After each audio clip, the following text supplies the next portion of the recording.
The phone rang at Supreme Headquarters. For words, that's all Patton said. We're through to Bastogne. But that was impossible. Montgomery's massive operation wasn't scheduled for 2 more days. Churchill was literally on his way to watch the British Army demonstrate how to properly cross a river with overwhelming force, meticulous planning, and 100,000 men. The Rhine was Germany's psychological last line of defense. German propaganda had declared it impassable. Hitler himself said Allied forces would drown trying to cross it. Eisenhower expected this call, just not for another 3 or 4 days. Not through a blizzard. Not after pivoting an entire army 90 degrees in 48 hours. Something every military expert said was operationally impossible.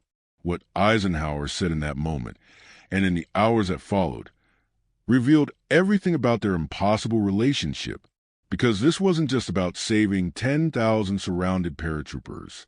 This was the moment Eisenhower realized that genius, however difficult to manage, was worth every frustration when it delivered miracles.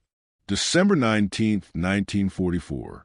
The Situation Room at Supreme Headquarters was silent, except for grim voices delivering bad news. German forces had punched through American lines in the Ardennes. A 50-mile front, chaos everywhere. But the worst news? Bastogne, a small Belgian town nobody had heard of a week ago, was now the most critical position in Europe. The 101st Airborne, America's elite, was surrounded. Over 10,000 soldiers. Trapped. German forces outnumbered them nearly 3-1. Where they had grounded Allied aircraft, no air resupply, no close air support. The lifelines paratroopers depended on were gone. Eisenhower stood before the map, his face drawn. He'd barely slept since the offensive began. The intelligence officer's update was brutal. Ammunition rationed to 10 rounds per rifle. Artillery shells nearly depleted. Medical supplies running out. Wounded soldiers lying in freezing cellars. German attacks intensifying by the hour. How long can it hold? Eisenhower asked. Silence. Then, sir, realistically, for the 5 days, maybe a week, if they're lucky. After that, they'll be out of ammunition. The Germans will overrun them, losing an entire airborne division. The men who jumped into Normandy on D-Day would be a military catastrophe. Worse, the psychological impact. If the Screaming Eagles were annihilated at Bastogne, Allied morale would collapse. What are our options for relief? The answer was grim. British forces under Montgomery were containing the northern shoulder, but couldn't attack south toward Bastogne quickly. Other American units engaged in desperate defensive battles. Nobody had the strength or position to launch an immediate relief operation. Nobody, except Third Army, currently fighting 100 miles south in the Saar region. That meant Patton. It always came back to Patton. Eisenhower had spent years managing George S. Patton's brilliance, ego, controversies, and insubordination. Their relationship was exhausting. But now, staring at that map showing 10,000 surrounded Americans, Eisenhower realized something uncomfortable. Patton might be the only general capable of pulling off the impossible maneuver needed to save them. Get me Patton, Eisenhower ordered. Tell him we need him at Verdun tomorrow for an emergency conference. And tell him, he paused, tell him to bring plans for offensive operations. He'll know what that means. After his staff left, Eisenhower stood alone. His aide later recorded that Eisenhower whispered to himself, George, for once in this goddamn war, do exactly what I need you to do. Those paratroopers are counting on you. America is counting on you. I'm counting on you. Don't let me down. December 19, 1944. Verdun, the meeting that would become legendary. Eisenhower opened with forced optimism. The present situation is to be regarded as one of opportunity for us and not a disaster. He was trying to maintain confidence. But everyone in that room knew this was the worst crisis the Allies had faced since D-Day. I want you to think about this. Really think before you answer. He paused. How quickly can we mount a relief operation to reach Bastogne? Most generals began calculating logistics, supply lines, troop availability. Then Patton spoke up. I can attack on the 22nd with 3 divisions. Silence. Other generals exchanged glances. Was Patton serious or grandstanding? To disengage from active combat, rotate 90 degrees, move over 100 miles through winter conditions, and launch a coordinated attack in 72 hours. This was beyond anything attempted in modern warfare. Eisenhower's response was measured and deadly serious. George, I'm not asking for optimism. I'm not asking for what might be theoretically possible. I'm asking what you can actually, genuinely accomplish. The lives of 10,000 American soldiers depend on your answer. The men of the 101st Airborne are surrounded, outnumbered, running out of everything. He leaned forward. If you say you'll be there and you're not, they die. All of them. So I'll ask again. Can you attack on December 22nd? Patton didn't hesitate. Ike, I've already got 3 plans prepared. My staff anticipated this meeting. We've war-gamed the contingencies. On December 22nd, my 4th Armored Division will attack north toward Bastogne. He paused. This isn't a promise. It's a fact. Eisenhower searched Patton's face, looking for the usual bravado, the exaggeration, the grandstanding. Instead, he saw a cold certainty. Patton had actually prepared for this before the meeting. That level of foresight impressed even Eisenhower. All right, George, you've got your mission. Relieve Bastogne. You have operational freedom to execute as you see fit. Then Eisenhower leaned forward. His voice dropped to a tone his staff rarely heard. But understand this. If you fail, if those paratroopers are lost because you couldn't deliver what you promised, I will personally see that you never command troops again, not just relief from 3rd Army. End of career. Am I perfectly clear? Crystal clear, sir. I won't fail. December 20th to 25th, 1944. While Patton's 3rd Army executed its pivot north, Eisenhower endured the most stressful week of his command. Every few hours, situation reports arrived from Bastogne, each one grimmer than the last. December 21st, German artillery pounding American positions continuously, casualties mounting. 101st Commander General McAuliffe sends his famous reply to German surrender demand. Nuts! Eisenhower allowed himself a brief smile. At least their spirit isn't broken. December 22nd, Patton's forces attacked as promised, but progress was slow. Winter conditions, determined German resistance, difficult terrain. At Bastogne, ammunition critical. Some units down to 5 rounds per rifle. Medical supplies nearly exhausted. Wounded dying from lack of treatment. Eisenhower sent a message to McAuliffe. Hold at all costs. Relief is coming. But privately, Eisenhower confided to his diary. I gave George the green light because I had no choice. Now I'm watching the clock, watching the maps, and praying he reaches Bastogne before it's too late. Every hour that passes, more paratroopers die. If George doesn't break through, their blood is on my hands for trusting him. December 23rd, weather clear enough for air resupply. It bought time, but not much. German attacks intensified, perimeter shrinking, some positions overrun. Hand-to-hand fighting in the streets. Hitler had personally ordered the town's capture at any cost. Eisenhower sent an urgent message to Patton. George, I need maximum effort. The 101st can't hold much longer. Whatever you're doing, do it faster. December 24th, Christmas Eve.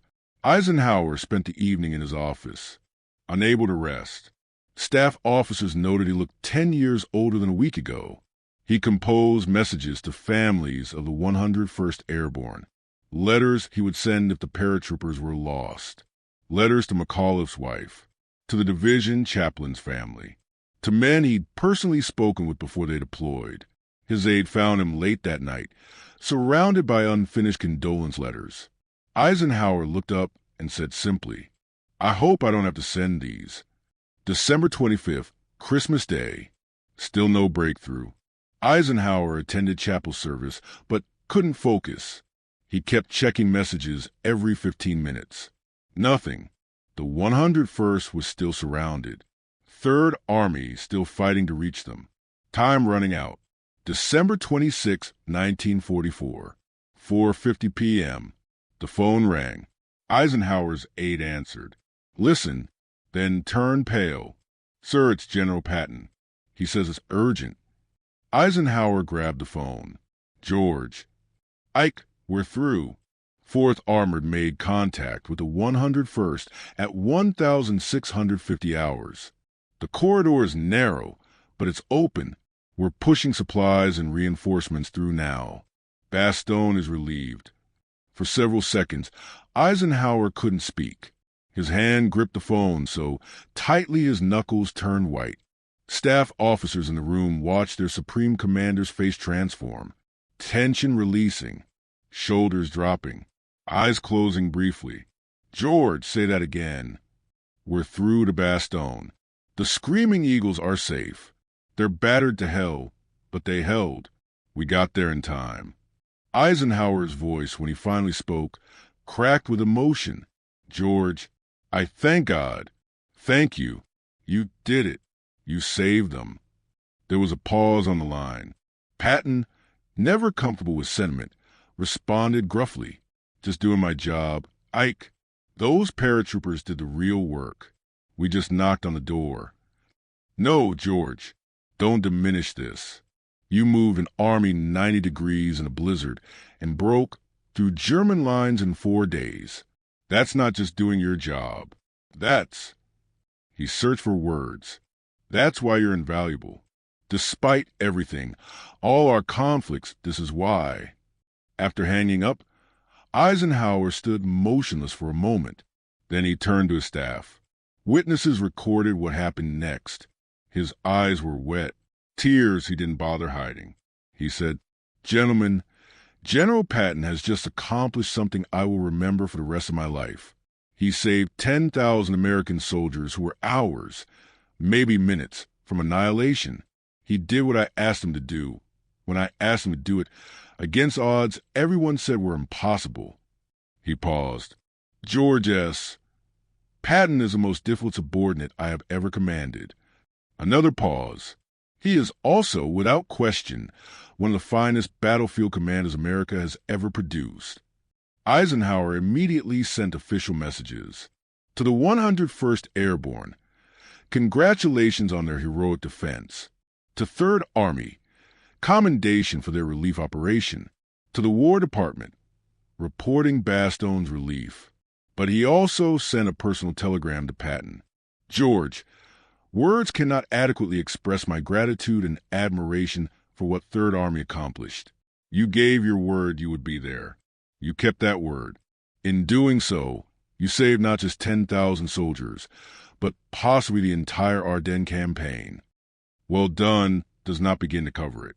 This operation will be studied for generations as an example of operational excellence. I am proud to have you under my command. Ike. That evening, Eisenhower's personal aide found him alone, staring at the map showing the narrow corridor to Bastogne. Eisenhower said quietly, For more hours. That's all George had. For more hours, and the 101st would have been overrun. He made it with 4 hours to spare. He shook his head. For hours between salvation and annihilation. In the years following Bastogne's relief, Eisenhower's assessment of Patton evolved from immediate gratitude to historical reverence. In his memoir, Crusade in Europe, Eisenhower wrote, General Patton's relief of Bastogne vindicated my decision to retain him despite numerous controversies.